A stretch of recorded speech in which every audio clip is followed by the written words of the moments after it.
In an open field of grass, a few leaves were strangely floating in the air, and there seems to be something buried in the land. I saw something very unusual, small fat the first time to pick open the soil. Sure enough, a mysterious device was found in a bottle. And then think of the missing part of the room. The two things were quickly connected by him, so he took the orb with him to the underpass. And the moment the orb gets closer to the device, directly into the body, but the orb doesn't seem to have enough energy. The light soon dimmed. Looking at the dimly lit device, Xiao Peng soon thought of a way.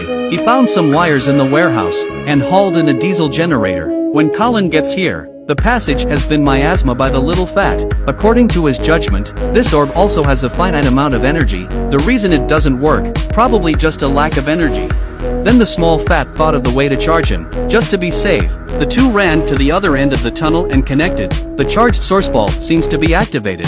It's getting brighter. Then the whole underpass began to shake violently. As the orb energy reaches its peak, a ring of shock waves centered here, spread rapidly around, but it doesn't seem to have an impact on the outside world, until a sparrow fell from the tree. Wait until Colin wakes up in the tunnel. It's pitch black in here, and at this point, the device has been fully revitalized. Then, under the direction of Kling, they activated the room. There was a flash of light. He started doing it like he got carsick. The good thing is that Klim was ready. Wait until the door opens again, as if he had discovered a new world. No, I think we found another planet. Look out the window.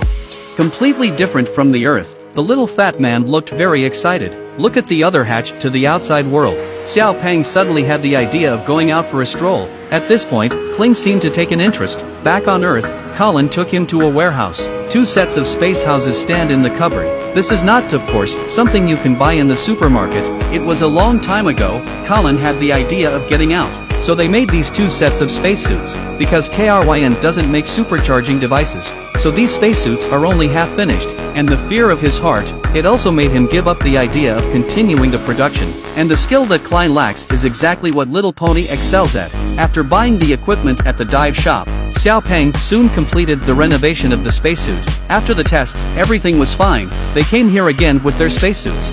After switching on the device, Puppy got out of the hatch, and it's not as scary out there as everyone thinks. He didn't feel any discomfort either, and while he was playing around, tell Klim on the intercom. He found a piece of furniture here, and when the little fat just came out of Kling's vision, there was a cry for help on the intercom. Then there was no movement, no response to any of the cries of Colin. Xiao Peng finally killed himself because of his strong curiosity. Wait till he gets home. A small drudge in search of his father also came back at this time.